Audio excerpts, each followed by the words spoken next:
তার নাম হচ্ছে হ্যালো দমদম। আমার হাতের মধ্যে টেলিফোন, আমার পায়ের কাছে খেলা করছে সূর্যমণি মাছেরা। পিচ বাঁধানো সড়কের উপর দিয়ে নৌকা চালিয়ে আমি পৃথিবীর 3 ভাগ জল থেকে 1 ভাগ ডাঙায় যাব। সেই নৌকার জন্যে আমি বসে আছি, আর 5 মিনিট পর পর ডায়াল দিয়ে চিৎকার করে বলছি, hello Dum Dum, hello Dum Dum, hello hello.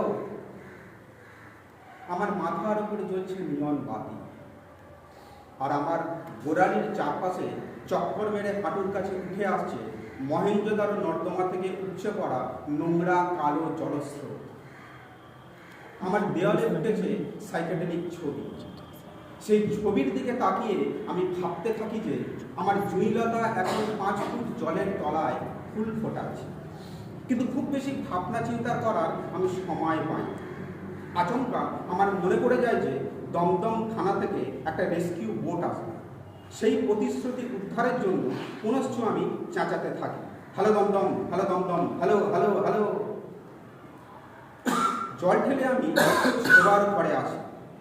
জ্বরে পুড়ে যাচ্ছে আমার মেয়ের, তার টেম্পারেচার নিয়ে জল ঠেলে আমি আবার টেলিফোনের কাছে ফিরে যাই।